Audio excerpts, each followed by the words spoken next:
If you're tired of putting in tremendous amounts of effort, hustling 8 hours a day, and you're still not seeing progress, it feels demoralizing. Everyone says consistency is king, that as long as you show up every day, you'll experience a massive transformation. But consistency is only half the equation. It can only take us so far before it plateaus, or worse, leads us straight to burnout. If we want to experience continuous growth and get 1% better each day, we need to complete the other half of the equation. Carol Dweck, professor at Stanford University and author of Mindset, discovered an intimate connection between our mindset and achievement. Her research revealed that those who believed their abilities could improve with effort reached higher levels of achievement than those who didn't. A dichotomy called the growth versus fixed mindset.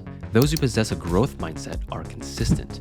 They welcome challenges, persist despite setbacks, and put in tremendous effort because they believe in themselves. On the other end of the spectrum, those with a fixed mindset lacked consistency. They give up when faced with challenges because they believe their efforts are pointless. But Dweck also stresses the equal importance of another aspect of the growth mindset: self-reflection.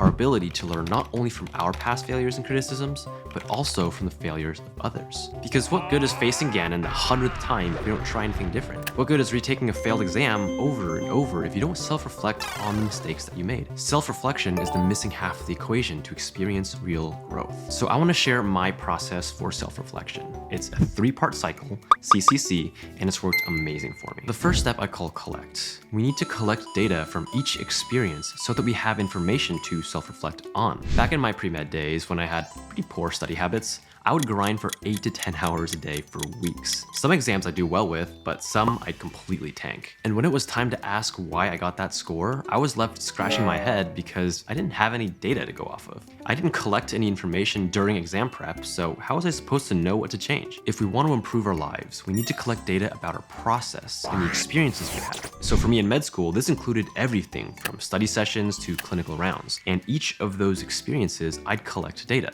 How long did I spend studying? How many times did I get distracted? How do I feel? What's my energy level like? Because with that information, I can better understand how my process led to the outcome, which now brings us to step 2 of the cycle, which I call calculate. Most of us struggle with asking the right questions to identify what needs changing. We usually ask questions that are too vague, like, did you study enough for this? Or too narrow, like, how many times should I practice this one flashcard to make sure I understand this tiny concept? Neither of these give us much useful insight. So I really like Chris Aguirre's triple loop learning model. He was a Harvard professor whose model was used more in business organizations, but I think its adaptation to self-reflection is actually very cool. So we can think of calculating in 3 loops of increasing size. We start narrow and then broaden our reflective questions to gather deep insights into our beliefs and our behaviors. Single loop is reactive learning. It's asking, is there a problem that needs to be changed? For example, as a doctor, if my patient Mike had anemia or a low blood count, reactively, I'd identify and see that that is a problem there that needs some kind of intervention, so I'd give blood. The double loop is reframed learning. It's digging deeper and asking why the problem arose in the first place. Why does Mike have a low blood count? Does he have an open wound? Is he low on iron? Is there a history of blood disorders in the family? So using the information that we collected in the first step of the cycle, we can continue asking questions in the single and double loop to uncover insights about why we got the results that we did. And for a lot of people, this can be an uncomfortable process to realize that we have a problem and that our actions actually caused that problem.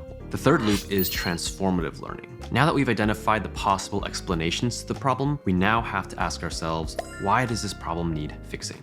Why do I need to fix Mike's anemia? What will that do for Mike if I fix it? And what will happen if I don't fix it? Self-reflection is a cycle of breaking down our beliefs and then rebuilding them. It's identifying the bugs and glitches in our current behaviors and then updating our brain's software to correct them. The third loop is all about reconnecting with our values. We have to understand why we want to change, what we believe change will do for us so that we can move on to the final step of the cycle with a clear head and purpose. Step 3 is course correct. Using the data we collected and the realizations we calculated, we set a new goal to course correct and improve the outcome. But if we want to get 1% better with each turn of the cycle, we need to set goals that we'll actually follow through with. Oftentimes, the goals we set for ourselves are designed to fail. They're too lofty or too confusing. So what I found to be extremely helpful for setting goals is using the SMART goals framework. It's an acronym for creating goals that ensures we'll be able to repeat the collect and calculate cycles and churn out continuous improvement with our self-reflection practice. S stands for specific. specific, a clearly defined outcome for our goal based on our practice.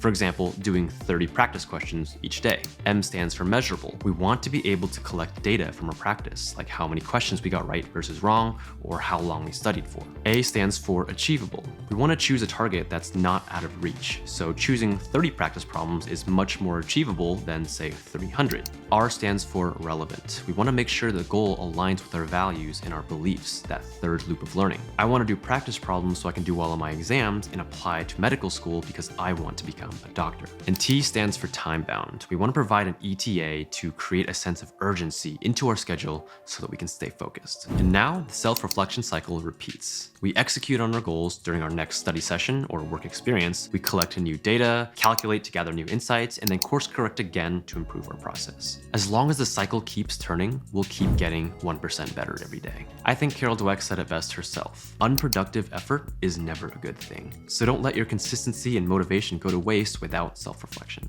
Anyway, that's our 3C cycle for self-reflection and completing the growth mindset. It's been truly valuable for me, having something organized and thought through to rely on. And I hope it can serve you in your future as well. See you next time.